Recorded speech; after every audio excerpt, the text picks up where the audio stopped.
വാദം തുടങ്ങിയിരിക്കുന്നു. ഇപ്പോൾ 4 പ്രതികളുടെ വാദം പൂർത്തിയായി കഴിഞ്ഞിരിക്കുന്നു. വടിവാൾ സലീമിന്റെ വാദം ഇപ്പോൾ കേട്ടുകൊണ്ടിരിക്കുകയാണ്. 5ഉം 6ഉം പ്രതികൾ താരതമ്യേന ലഘുവായ കുറ്റകൃത്യമാണ് ചെയ്തതെന്നാണ് അവരുടെ അഭിഭാഷകൻ പറഞ്ഞുകൊണ്ടിരുന്നത്. എച്ച് സലീം എന്ന വടിവാൾ സലീമിന്റെ 5ാം പ്രതി വടിവാൾ സലീമിന്റെ എച്ച് സലീമിന്റെ വാദം കേട്ടുകൊണ്ടിരിക്കുകയാണ്. എച്ച് സലീം 5ാം പ്രതിയും പ്രദീപ് 6ാം പ്രതിയുമാണ്. രണ്ടുപേരും കൊട്ടേഷൻ സംഘ അംഗങ്ങളാണ്. രണ്ടുപേരും ഈ നടിയുടെ വാഹനത്തിൽ കയറിയ ആളുകളാണ്.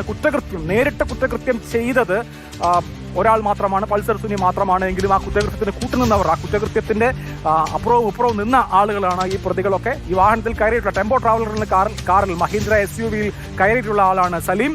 ഇപ്പോൾ സലീമിന്റെ കേസിൽ സലീം ഞാനാണ് കുടുംബത്തിന്റെ ഏക ആശ്രയം, ചെറിയ കുട്ടിയുണ്ട് എന്ന വാദമാണ് മുന്നോട്ട് വയ്ക്കുന്നത്. ഈ കൊടും ക്രിമിനലുകളുടെ ശിക്ഷയിന്മേലുള്ള വാദമാണ് ഇപ്പോൾ പുരോഗമിക്കുന്നത്.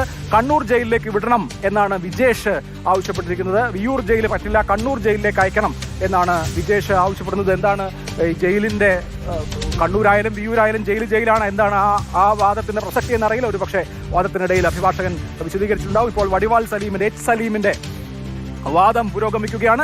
5ാമത്തെ പ്രതിയുടെ വാദം പുരോഗമിക്കുകയാണ്. 6ാമത്തെ പ്രതി ചാത്തങ്കരി പ്രദീപാണ്. ഇങ്ങനെ 6 പ്രതികളുടെ ശിക്ഷാവിധിയിന്മേലുള്ള വാദം നടക്കുകയാണ്. നിയമത്തിന് മുൻപിൽ, കോടതിക്ക് മുൻപിൽ കുട്ടികളുണ്ട്, മാതാപിതാക്കളുണ്ട്, വീടിന്റെ ഏക ആശ്രയമാണ്, ഏക അത്താണിയാണ് തുടങ്ങിയ വാദങ്ങളാണ് ഈ ക്രിമിനലുകൾ മുന്നോട്ട് വയ്ക്കുന്നത്.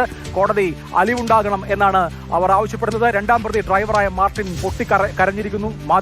മാതാവ് ഒറ്റയ്ക്കേ ഉള്ളൂ എന്നുള്ളതാണ് പൾസർ സുനിയുടെ ആവശ്യം. ഇങ്ങനെ 5 പ്രതികളുടെ വാദം ഇപ്പോൾ പൂർത്തിയായി കഴിഞ്ഞിരിക്കുന്നു. 6ാം പ്രതി പ്രദീപിന്റെ വാദം ഇപ്പോൾ നടക്കുകയാണ്. ഇപ്പോൾ ജഡ്ജിക്ക് മുമ്പിൽ ഇതാണ് പ്രതികൾ പറയുന്നത്. ഞങ്ങൾ കുടുംബമുള്ള ആളുകളാണ്, കുടുംബം പോറ്റുന്ന ആളുകളാണ്, കുടുംബത്തിന്റെ ഏക വരുമാന മാർഗമാണ് തുടങ്ങിയ കാര്യങ്ങളാണ് ഈ കൊട്ടേഷൻ സംഘാംഗങ്ങളായ പ്രതികൾ കോടതി മുൻപാകെ പറയുന്നത്.